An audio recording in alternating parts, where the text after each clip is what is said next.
Olá pessoal, tudo bem? Chegamos na nossa competência 3. Essa competência é bem interessante, mas ela também tem uma carga teórica muito grande, o que vai exigir da gente uma atenção maior, porque ela vai nos mostrar quais são os princípios da integração econômica e comercial que existem no mundo, quais são os blocos econômicos, por que os países se unem em blocos econômicos. Enfim, ela vai requerer de vocês uma atenção maior.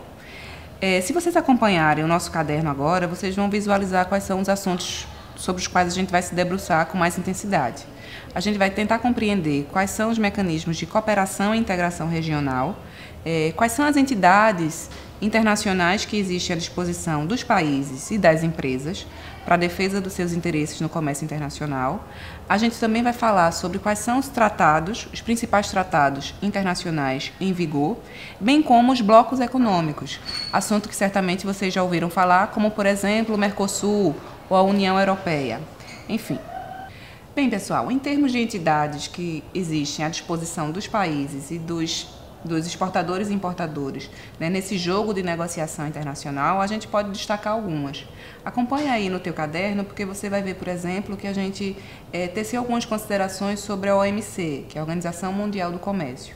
Uma entidade que foi criada em 1995, então ela é recente, né, e aí você relembra qual era o momento histórico, né, do qual a gente está falando. 1995, a gente ainda vinha do fim da Guerra Fria, né, quando os Estados Unidos e a União Soviética brigavam, né, tinha todo um conflito mundial em jogo, então os interesses ali eram muito melindrosos ainda.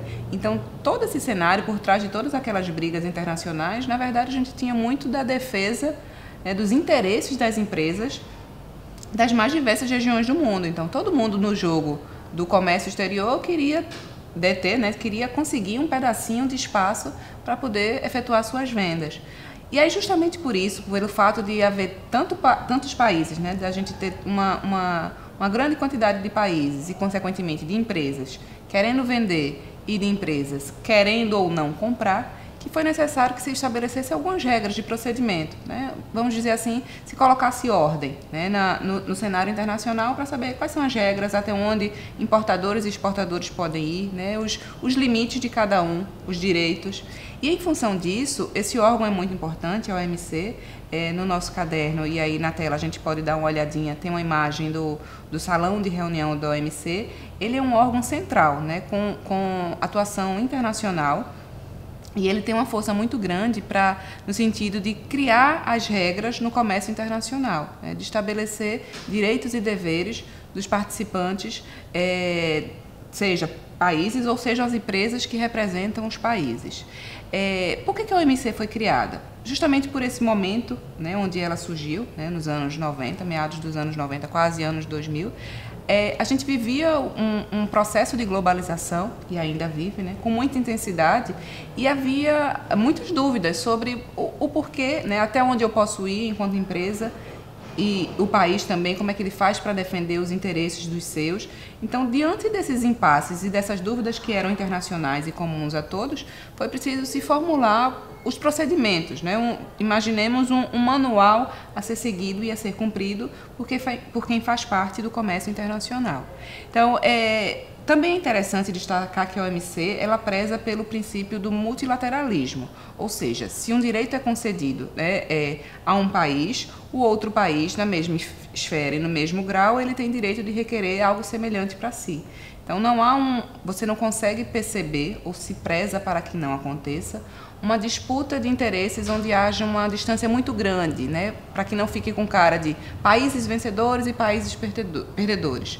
Né? A OMC ela preza pelo princípio da equidade, né, da integração dos valores, né, da neutralidade, sempre trabalhando dentro de princípios objetivos.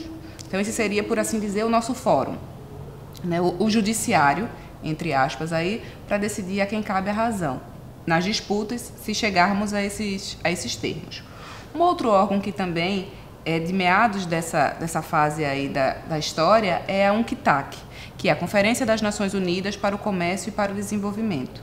Ela tem um braço semelhante, né, uma atuação semelhante ao OMC, então ela também é um órgão que preza pelas relações, né, mas aí a OMC tem mais uma característica de estimular, de aprofundar o desenvolvimento, a pesquisa, assuntos relacionados à tecnologia. Então também é um suporte internacional para as empresas e para os países, em especial os países em desenvolvimento. Ela tem esse olhar mais voltado para os países em desenvolvimento. E aí a gente falou de duas entidades que são de renome internacional e automaticamente a gente precisa falar também de dois sistemas que foram criados no âmbito dessas duas entidades que servem para facilitar, de uma forma mais prática, as negociações entre importadores e exportadores. E aí, por exemplo, a gente pode falar do Sistema Geral de Preferências, que é o SGP. Ele foi criado lá pela UNCTAD, né, aquela entidade que a gente falou anteriormente, e ele serve justamente para tentar fazer com que não haja uma disparidade, né, uma diferença tão grande entre países de maior desenvolvimento e aqueles numa menor esfera de desenvolvimento. Então, por exemplo, um país como o Brasil, ou países do continente africano, se suas empresas, né, firmam negócios com países como Canadá, Estados Unidos, Rússia ou os integrantes da União Europeia, por exemplo, eles passam a desfrutar de certos benefícios justamente pelo grau de desenvolvimento, que é um pouco mais reduzido, que eles possuem. Então, é um sistema interessante para países como os nossos e os africanos, por exemplo, porque ele dá, por assim dizer, uma vantagem, né? Como se ele juntasse, ele aproximasse, né, as regras para que haja aquele princípio da equidade que a gente falou. E aí o SGP, né, para você exportador e importador, e essa dica aí é interessante, né, e vai mais profundo aí para a gente que trabalha com logística, é interessante se utilizar do SGP, se assim for preciso, mas você precisa comprovar, vai precisar ser emitido um documento, né, que é o certificado de origem, para que de fato alguma instituição ateste que aquele produto, né, que está sendo alvo do comércio internacional, de fato tenha sido produzido num país no menor grau de desenvolvimento. Então, exemplificando, imaginemos que o produto seja aqui nosso, pernambucano, e a gente precisa comprovar que de fato ele foi feito aqui. Então, alguma entidade local vai ter que emitir um parecer, e aí você, exportador ou importador, vai poder recorrer, por exemplo, à FIEP, que é a Federação da Indústria de Pernambuco. Na FIEP tem um braço da FIEP, que é o CIN, que é o Centro Internacional de Negócios. Ele vai emitir esse certificado que garante que o produto foi feito aqui e faz com que ele consiga, né, se submeter para ver se é aprovado o fato dele ter esse benefício concedido, né, o benefício do SGP. Um outro tipo de sistema que existe também no mundo, e aí esse agora é restrito para os países da África, da Ásia e da América Latina, é o SGPC, que aí a siglazinha significa Acordo sobre o Sistema Global de Preferências Comerciais em Países em Desenvolvimento. Então, ele segue uma linha parecida com o anterior, só que aí esse é específico somente para os países da América Latina, da África e da Ásia. Também vale a pena a gente se aprofundar nele, se assim quisermos, porque mais à frente, diante de uma operação de exportação ou de importação, pode ser que a gente possa ser, né, venha a ser beneficiado com as vantagens que os sistemas nos oferecem às nossas empresas, porque são empresas que fazem parte de países que assinaram aqueles acordos, né, que têm direito àquele tipo de diferenciação nas regras. Souza, que é um dos nossos autores, que nos guia aí na construção do nosso material, ele diz para a gente que os acordos internacionais, eles são justamente o conjunto de normas, né, como a gente já colocou, ou o conjunto de regras que são fixadas, né, entre países para que a gente consiga fazer negociações comerciais num nível, né, de maior aproximação, para que os dois lados saiam vitoriosos ou saiam com ganhos no final, né, lá no momento da assinatura do contrato. E aí o que é que ele coloca? Que é interessante que esses acordos internacionais, eles se pautem em algumas diretrizes, né, algumas regras que são básicas e não podem ser quebradas. Por exemplo, o que vai ser concedido a um país, automaticamente precisa ser concedido ao outro. É o que a gente chama de reciprocidade do tratamento. E aí a gente pode imaginar assim, o que eu não quero para mim, eu não faço para o outro. Então, na mesma dimensão, as empresas precisam pensar assim também. O que vai ser bom para mim vai até um limite, né, e eu preciso respeitar o limite também dos interesses da outra empresa. Então, isso que a gente chama aí da reciprocidade do tratamento nos acordos internacionais. Um outro ponto que ele diz é a paridade no tratamento das taxas. Paridade, né? A igualdade. Se há o estabelecimento de taxas para um lado, o outro lado vai precisar também haver um contrabalanço, para não dar a discrepância entre os interesses. E a cláusula da nação mais favorecida, que significa o quê? Os países que assinaram esses acordos, eles terão direito aos mesmos privilégios ou sofrerão, né, o mesmo tipo de sanção ou penalidade, se a gente colocar assim, do que o outro lado. Tudo o que Souza coloca para a gente, ele quer dizer no final das contas que os acordos servem justamente para celebrar aquilo que vai ser feito, como vai ser feito e da forma mais próxima para que os dois lados, os países e as suas empresas, consigam ao final chegar à melhor negociação possível, né? Porque imagine quantos interesses não estão em disputa. E se a gente não tivesse as regras, né, os acordos internacionais para assegurar isso, né, havia muito mais dificuldade ainda do que já existe em fazer negociação internacional. Falando agora mais especificamente dos processos de integração comercial, reparem aí no nosso caderno que a gente tem 4 modalidades diferentes. E imaginem que isso seria como se fosse uma escadinha, né, um passo a passo. Então, os países, eles se unem, e geralmente os países reúnem-se, por assim dizer, em equipes, né, eles firmam os chamados processos de integração comercial, porque eles sabem que sozinhos não têm a mesma força, né, a mesma fortaleza do que trabalhando em equipe.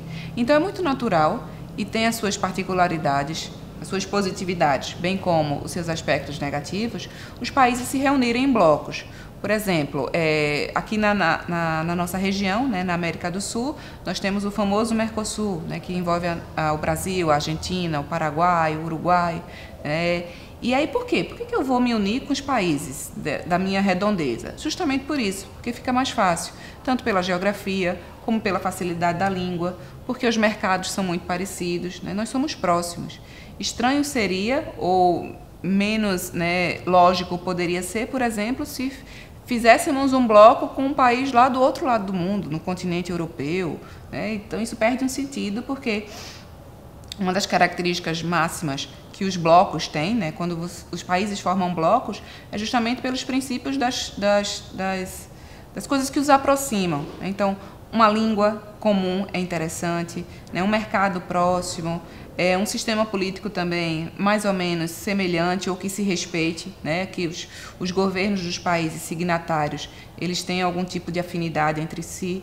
Então, isso facilita. E aí perceba que isso se dá numa esfera de países, mas você, enquanto empresa daquele país que faz parte de um bloco econômico, sofre as consequências, seja para o bem ou seja para o mal. Um bloco econômico pode respingar na sua empresa. E é por isso que a gente está estudando, né, quais são as categorias mais peculiares e mais comuns que a gente tem.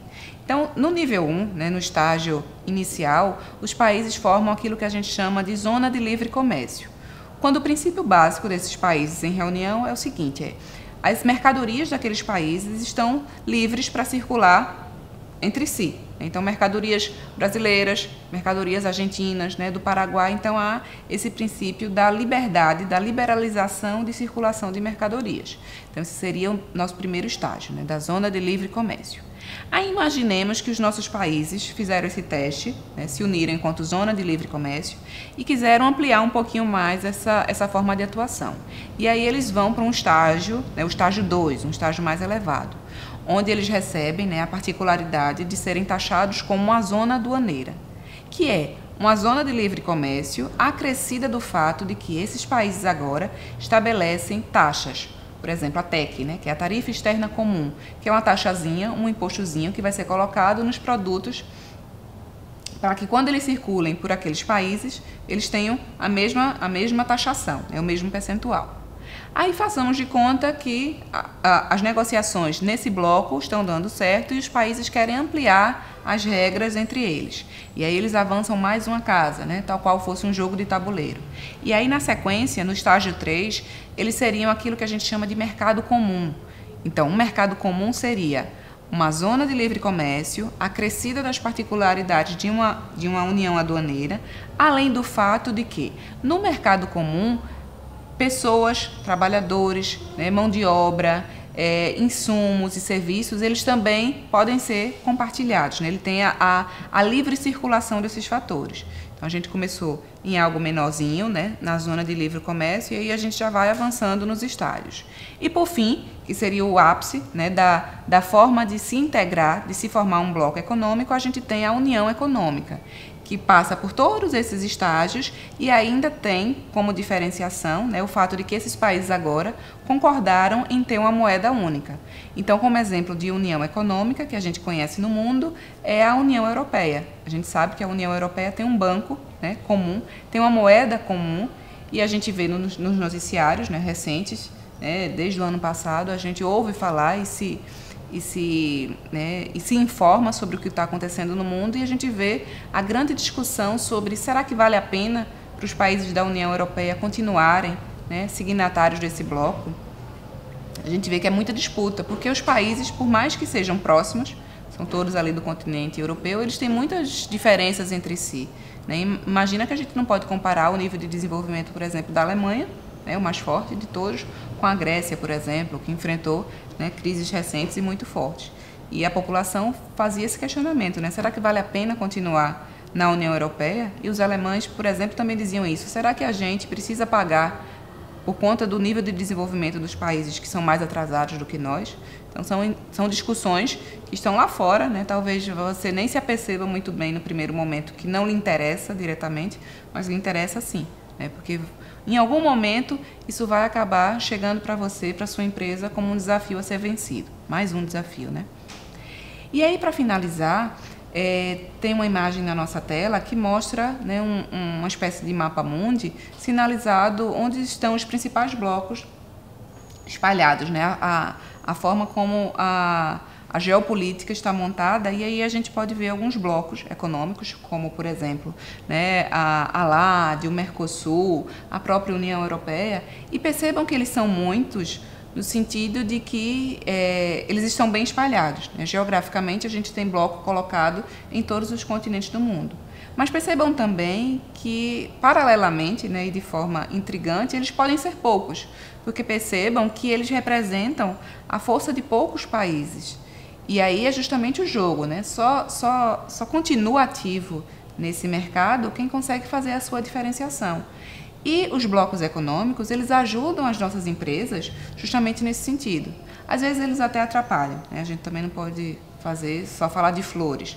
Mas é interessante que a gente conheça, que a gente estude, que a gente perceba. Por exemplo, quando a gente vier a ter a oportunidade de negociar com uma empresa que seja lá da União Europeia, que tipo de diferenciação de repente não pode existir para ser feita uma negociação com o nosso país, né? Por mais que o Brasil não faça parte, logicamente, do bloco em si, mas de repente existem acordos entre os nossos blocos, entre o bloco Mercosul e o bloco União Europeia, que possa vir a facilitar a nossa negociação internacional.